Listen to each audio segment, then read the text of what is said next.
So,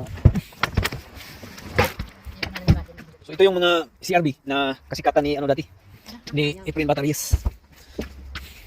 Malaki pala ito, no? Malaki siya. Ayaw ng battery eh. Kasi yung battery na-drain na siya. Hindi, yung isa kasi yung may battery. Yung nandyan ako sa lampir. So, natin kung may ilaw. Okay. So, i-establish mo natin yung ano. Yung kanyang battery is totally dead talaga. Dead yung battery, so kailangan natin i-jumper ito. Gusto natin yung hood. Ha? Honda CRV. Sakit. Ano titingnan natin yung oil. Kung meron bang oil ito. Pabunas. Ito. Ilang days na ba itong natulog dito? Thursday. Pero, So walang oil. There's no oil. walang oil din? Yeah, sila. So, There's no oil. This is automatic transmission. Yeah. Tingnan natin kung may leaking. Wala namang leaking na oil. Kaso, matagal na ito hindi na service kaya walang oil.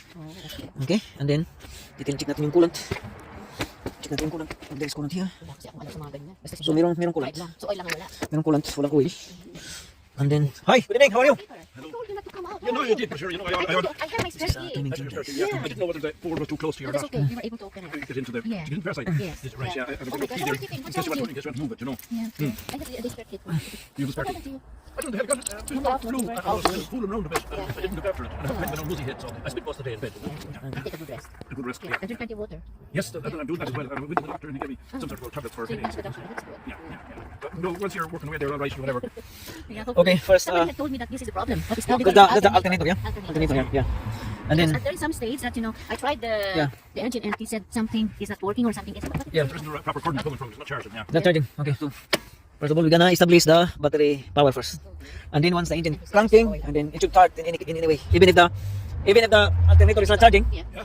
if the battery is good, it has to start. But about a minute will die as well because the alternator is not charging. So, okay. Yeah, So yeah. first of all, we put some oil on it because there's no oil. And he tested the charge coming from the alternator. And he said there was nothing going back to the battery. Yeah, we put some oil first because there's no oil in the thing. I have oil, yeah. There's no oil. Check my car. Right over there.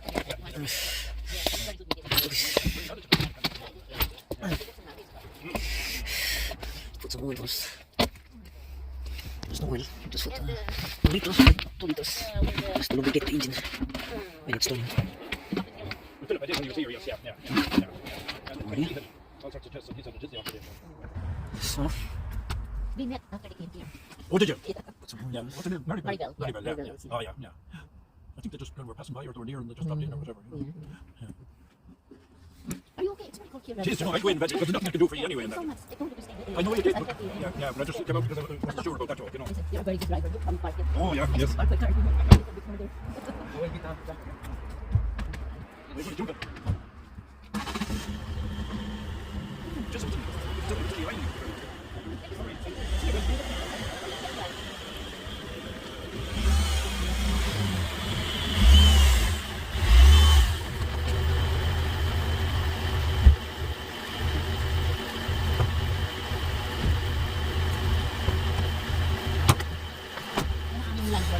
okay. So the battery is very flat, and there's no oil, so we'll put up like 2 liters on it. Okay. Talagang train na train talaga. So put up 2 liters. Wala. Ano pala sa mga ganyan. Lang Again. drive.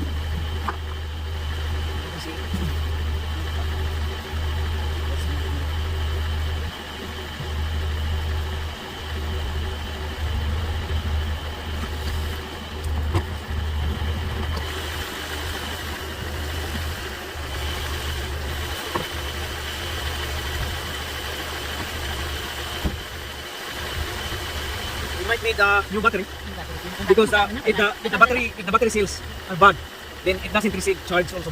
One of the reason also. So, but first thing first, we need to establish the battery power. So, ibig sabihin napakadaming ano, kailangan palitan. No, it's just like the battery and the alternator. Like it. Eh, ano ba dito kaya? The battery is only like 100 euros. Ang agret? Ano ba yan? Ang agret? Ay, bakit ako? What is this? Ang ganyan ako. Yung battery na rin ako nung change na rin ako nung. Alternator, yeah. Alternator, if it is brand new, it's like 200 something, 250 something. It depends upon the model. Yeah. Cars are getting expensive, no? But the original key, the original key.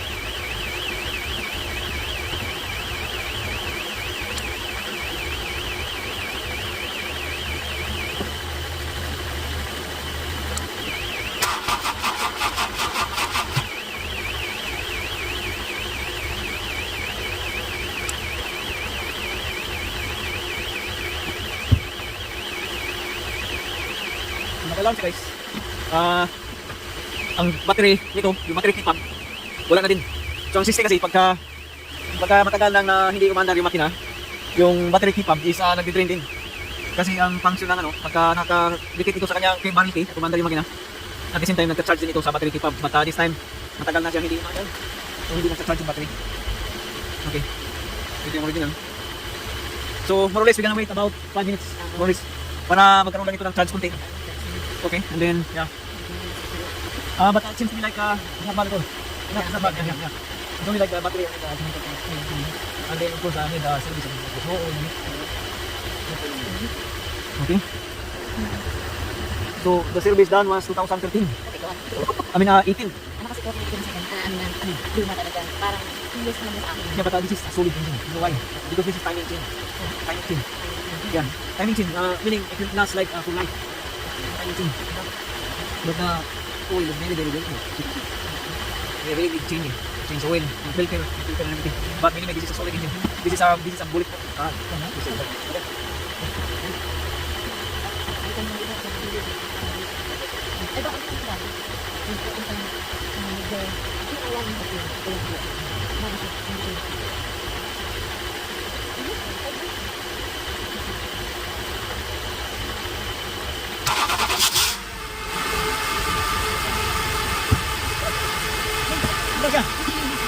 No, because the oil is very bad oil in here. So that's the reason why. Yeah, but once you service the car in the future, it will utilize and all the slugs must be out. There's nothing wrong, only battery. Yeah, in the long run, you have to change those two. Change this one and that's it. Battery and then alternator is supposed to only little amount. Like the car is very good. Yeah, the car is very good. It's very useless or very disappointing if you don't care about this thing. Yeah, it's starting now. It's starting already. So there's, obviously, the car has to be like PLC, tender love and care. Paano ko malalaman ito ay maganda? To determine if the alternator is on or not, we will disconnect one of the battery terminal.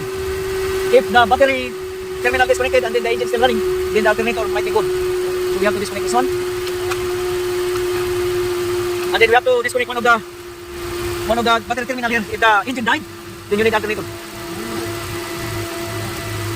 Yeah, you need alternator. Yeah, because I disconnect and the engine died. Pero yung battery, So the battery, it might recover. It might recover. Yeah, but yeah, alternator is bad. That's why it's not charging and it's dead. So you need to change alternator or need to order alternator, and then yeah. So that's how you determine the bad alternator.